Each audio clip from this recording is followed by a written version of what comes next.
Hi, everybody, and welcome to the Greenhouse Ensemble's quarantine soiree on Zoom. We had a couple of little tiny technical difficulties earlier, so my speech in the beginning was unfortunately silent. But I will tell you, I made a really great pun about this little hand right here, this little skeleton guy being my helping hand. And I said, be safe for Halloween. And I talked about all of the wonderful members of the cast that you're about to see in tonight's performance. And I also mentioned our QR codes, which are over here. Over here. Still learning all this technical stuff on my end, clearly. So you can make a donation to all of the artists if you'd like to by using your camera and visiting this little code or check out the end of the video for more instructions. So now, without further ado, Responsible by Bara Swain.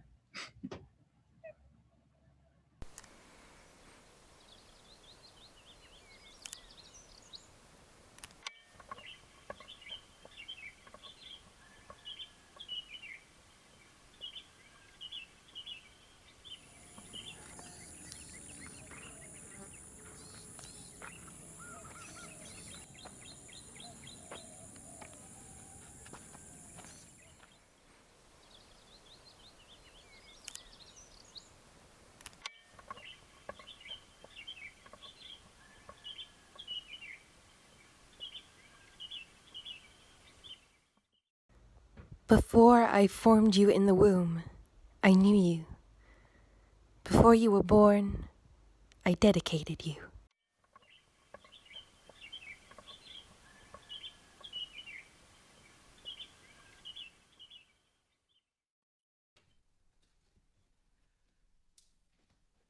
Jillian! Jillian! Jillian! Fuck. Jillian! Oh, please don't be angry with me, Jillian. Malaria, yellow fever, West Nile virus, Western equine encephalitis. Jillian, please. I know you're out here. I just want to talk to you. Eastern equine encephalitis, dengue fever, Rift Valley fever. Jillian! Louis! What? Louis, did you know that 1 million people die every year from mosquito bites? No. I know you're out here, Jillian. Maybe she went back to the house. Do you think she went back to the house? How should I know? Louis, I called you today. Can you stand still for a second? Because it was the responsible thing to do. Yes, and I appreciate it. I do. I'm gonna go check the house, all right? Just keep shouting her name. Look, Dora, you can't imagine how grateful I am. You don't know what this means to me. No, I don't.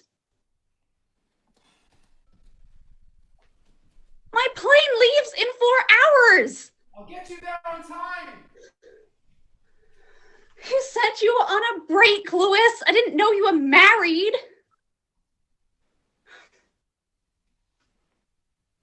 Jillian.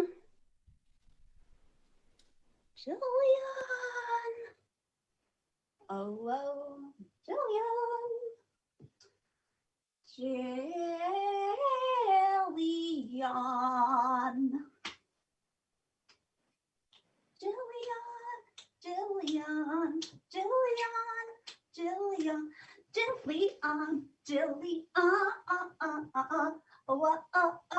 You're wearing my sweater. Yes, Louis gave it to me. I borrowed it from your car. It was in your car, and Louis let me wear it out here. Why? Because mosquitoes are attracted to the color blue twice as much as to any other color, and all 63 species of mosquito in New Jersey seem to be attracted to me. Do you want your sweater back? No. I Actually, it's only the female mosquitoes that bite people. She needs the protein in the blood of vertebrates to develop fertile eggs. So the female is obliged to have a blood meal for every batch she lays, like 300 eggs at a time, up to 3 times before she dies, and 3 different fathers to prevent inbreeding. Are you, nuts? Oh no, I'm an autodidact. I teach myself things. I practice autodidacticism. It's self-education, self-directed learning. Haven't you ever seen Criminal Minds? I don't watch television. Oh my God, you are missing out on one of life's greatest pleasures. Dr. Spencer Reed is a criminal profiler for the FBI, right? And he is the youngest special agent on the BAU team, the behavioral analysis team. I think he graduated high school when he was like 12 years old, and he has doctoral degrees in math, chemistry, and engineering. Like me. You have 3 PhDs. Well, no. But I have certificates in bookkeeping, homeland security, emergency management and planning, graphic arts with web speciality, and I'm a medical billing and coding specialist. You see, formal learning complements autodidacticism. So I educated myself in other areas of interest, like Special Agent Reed, but I also got a formal education at Rutgers.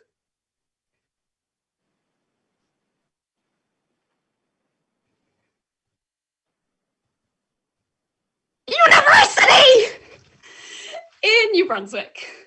Their school color is scarlet, and oh, I love anything scarlet. Scarlett Johansson, the Scarlet Letter, Miss Scarlet in the conservatory with a candlestick. Where did you, come from? The Buckeye State, Leroy Township. Population 3,122. 123 when I get back home. I did my last shift at the Crossroad Pub today. In Garwood? Just off the Cranford border. I love their coconut shrimp.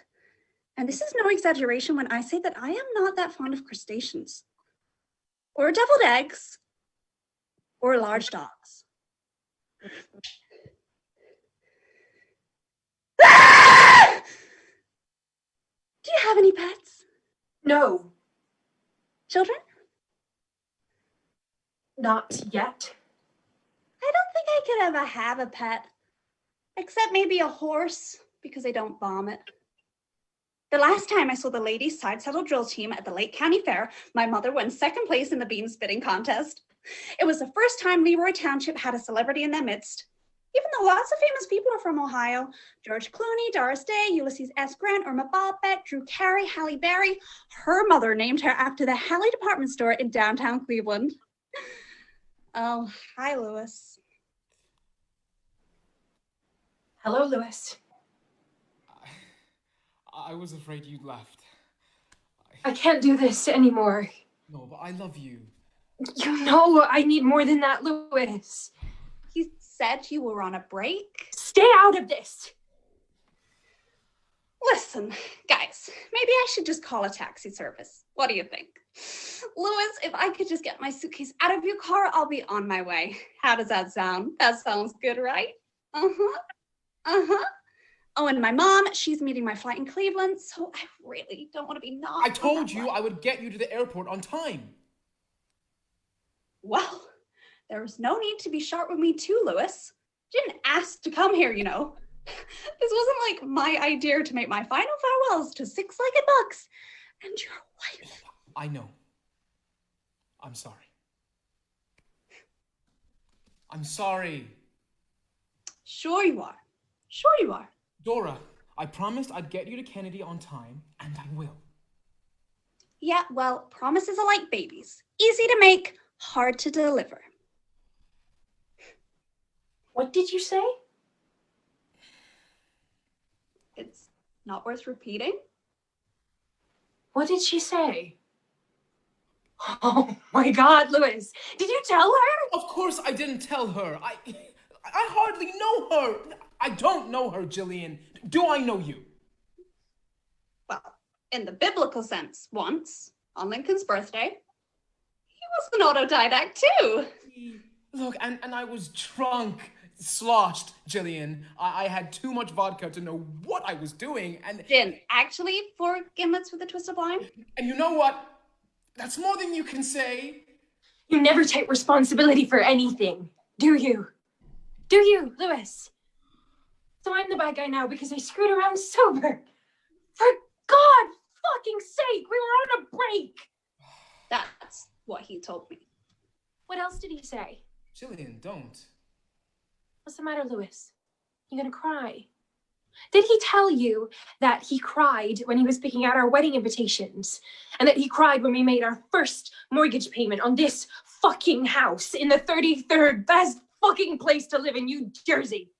34th. Look, I love you. What do you want, Jillian? I want to pee on a stick and see 2 red lines, Lewis. I want to see fucking red.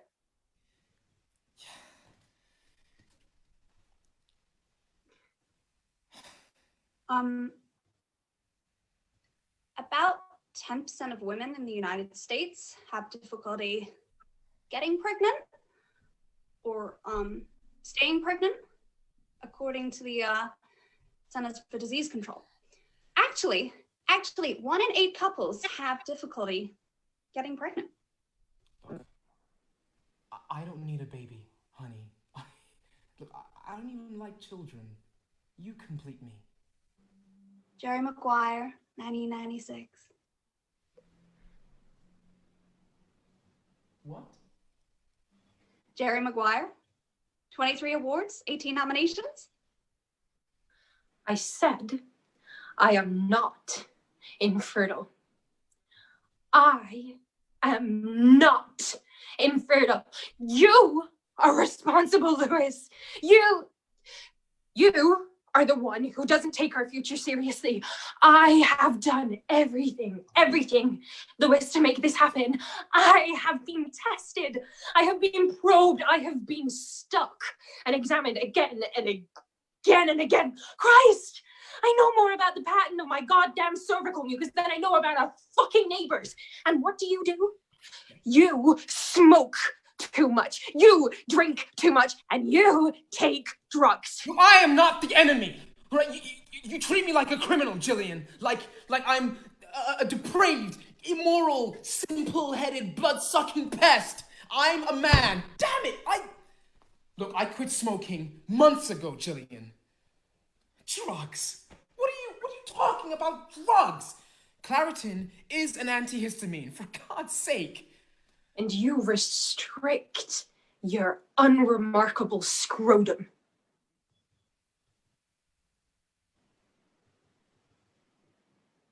This is ridiculous. Can I use your bathroom? The average human bladder holds 13 ounces of liquid.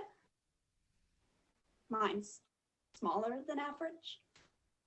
She is not allowed in our house, Lewis. I mean it. I don't even know what she is doing here in our backyard other than fertilizing half the fucking mosquito population of New Jersey. I'll take you to the airport, Dora. Thank you. Are you coming?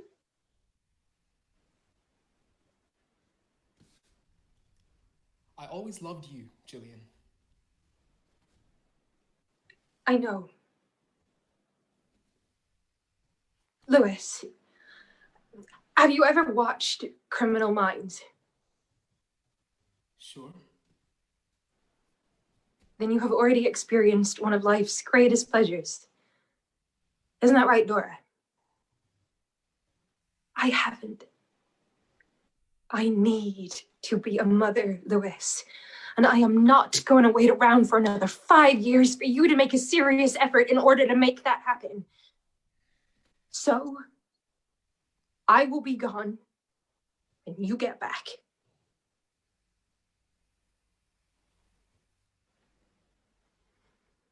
Dora. I'm ready. Give Jillian back her sweater, Dora. No. Please. Just give Jillian back her sweater. She can keep the damn sweater.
In the United States, up to 20% of infertile couples have unexplained infertility.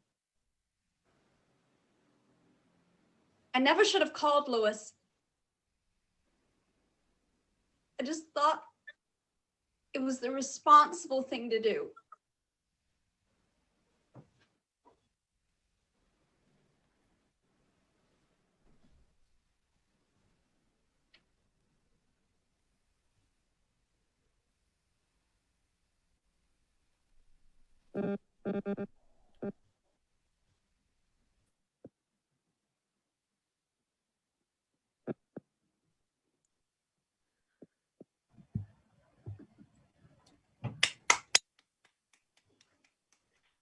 Wonderful, wonderful work, everybody. That was really beautiful. And I forgot to mention that our cast tonight, the whole creative team, is actually in London right now. So it's about 11:30 at night, which is really, I always love these international shows. So I'd like to invite everybody to come back on, all the actors, and Pedro, let's get your cameras back on. Let's have a little chat here. Hi, guys. Beautiful work. Thank you so much. Hi, Bara. And we've got the playwright with us tonight. How wonderful. Great job. Michael, don't forget to unmute. There you go. Cool.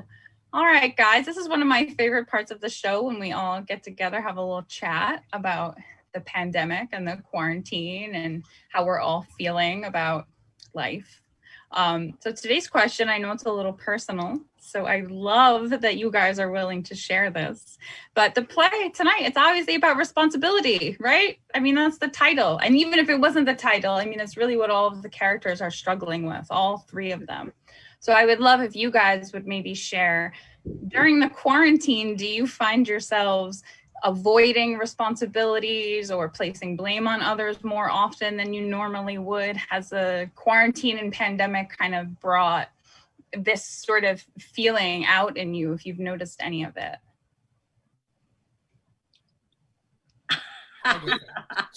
Okay. I'll jump in. Should I jump in? Sure. Okay. Well, for me, all the responsibilities I had before, being isolated because I stayed home 3 months, gave me the time to write. And there is no silver lining to this, but there was nothing to bookend my day. So I made 3 best friends, which was my indoor bike, Ativan, and a percolator.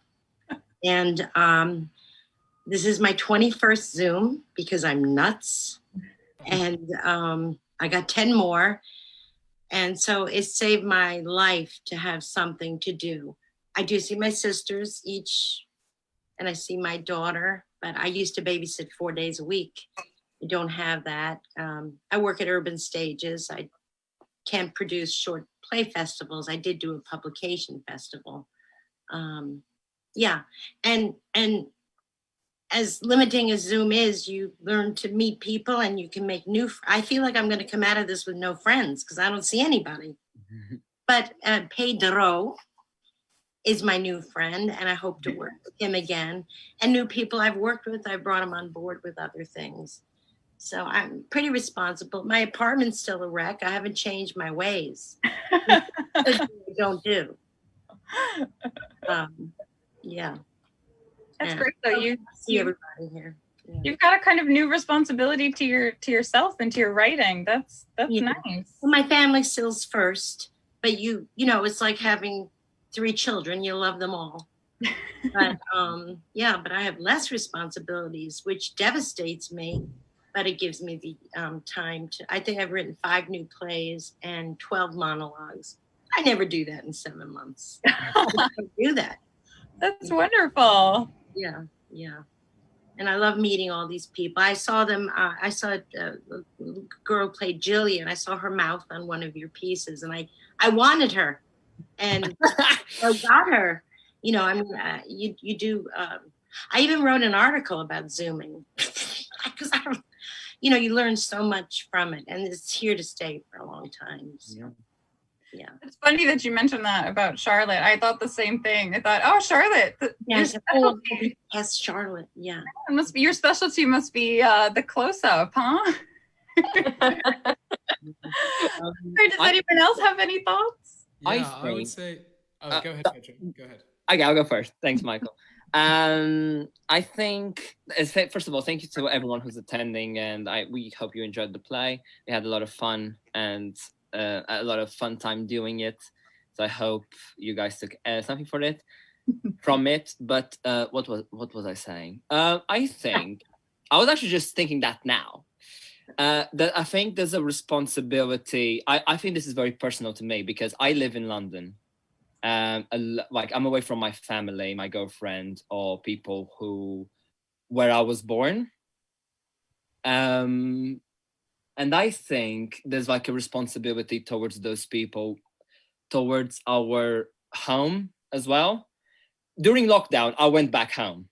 So that was really good because a lot of great things happened from there. Home in Portugal, right? Yes, yeah. And home in Portugal. Actually, but the first play I directed for the Greenhouse Ensemble, I was there.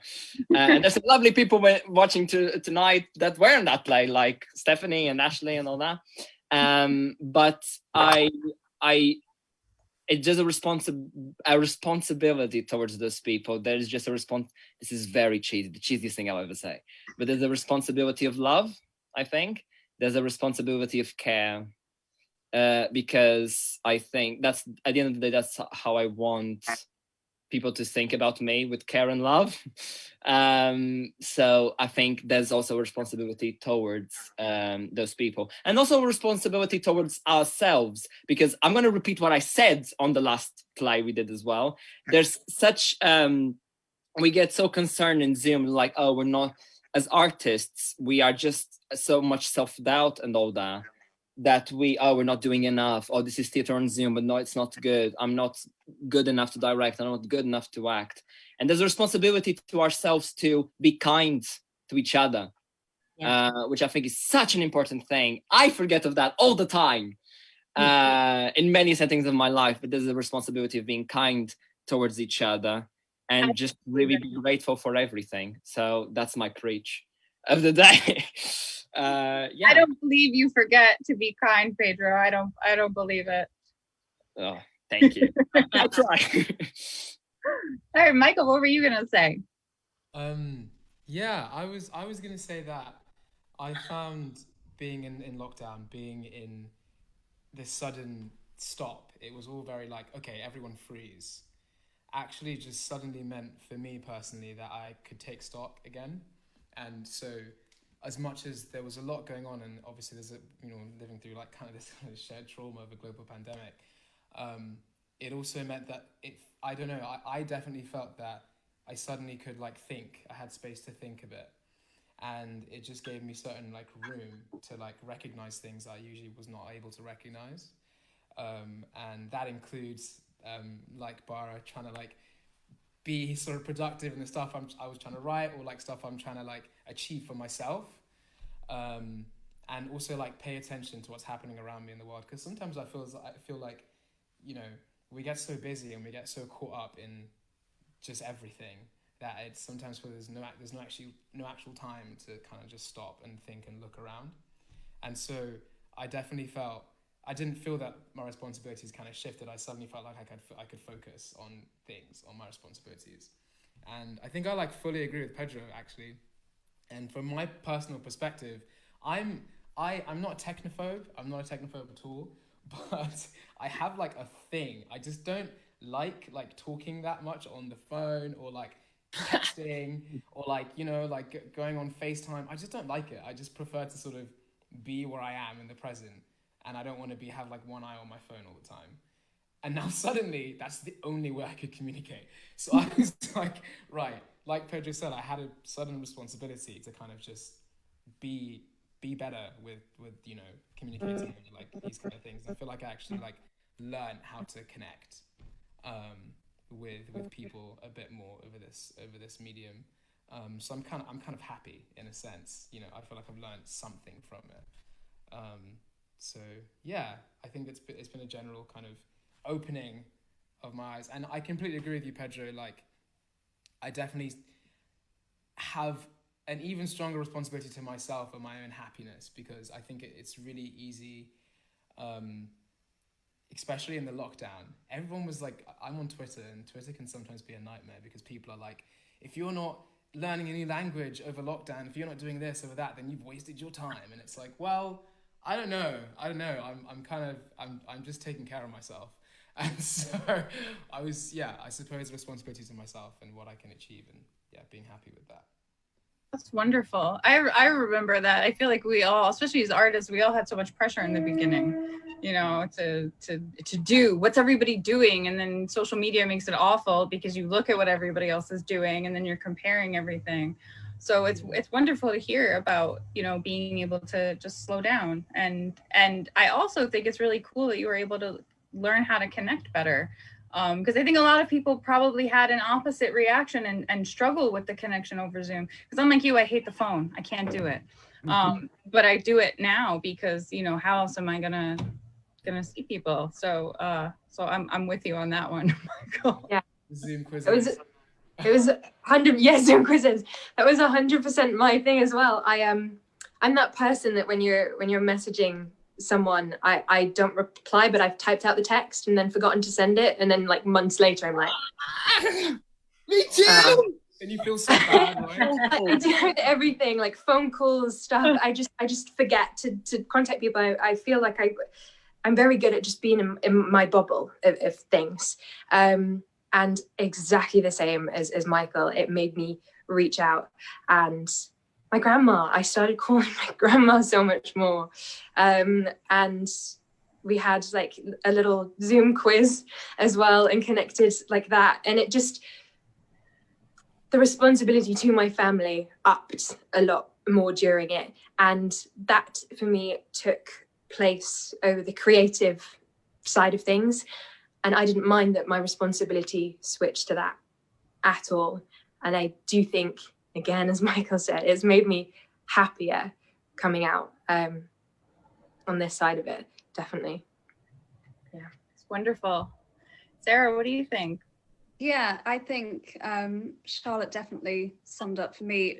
I felt very responsible to check in with my family massively, and my friends. And I feel like it put a responsibility on all of us to just really, like, not just say, I hope you're well, but you genuinely kind of mean it these days. You kind of genuinely mean, I really hope you are well. So that responsibility has grown. And also I think my responsibility to myself, my own well-being, I don't take it for granted anymore. So I'm like, every day when we were allowed out, you know, once for an hour for some exercise, I made sure, right, I'm going to some trees, I'm going to be in nature, and I like connected a bit more with just the things that you took for granted before. So I think we've all been very positive. There's obviously many negative things about this whole thing, and many restrictions on like plans everybody's had in our creative lives, but I do think I'm grateful for appreciating going for like a walk in the woods and then calling my nan. I think, yeah. So yeah, that's wonderful. I'm so glad that everybody shared really positive things, because like Sarah mentioned, I mean, there's so many just god awful things that have happened to so many people, and all of us, you know, everything's relative. We've all had a hard time, but I think it's really important to focus on the positive things that are in our lives. Otherwise, you know, we'll go crazy. So like things like this, like Zoom plays and productions and all the work that all of you have put into this, and just even talking about the positive things that are going on in your life, it means a lot to me, and I'm sure it means a lot to everybody else who's watching. So thank you guys for sharing all this really personal stuff. It's wonderful. It's a beautiful performance, and thank you to the audience for tuning in. We love doing this for you. We're so happy that you're here to help make this possible, because we really can't do it without you. It's just not the same. So everyone, have a happy, safe Halloween. And tune in next week for episode 14 of our quarantine soiree, where we'll be sharing Stuck by Scott Mullen. Have a wonderful night, everybody. Thank you. Bye, everyone. Thank you Bye. for watching. Thank you. Thank you.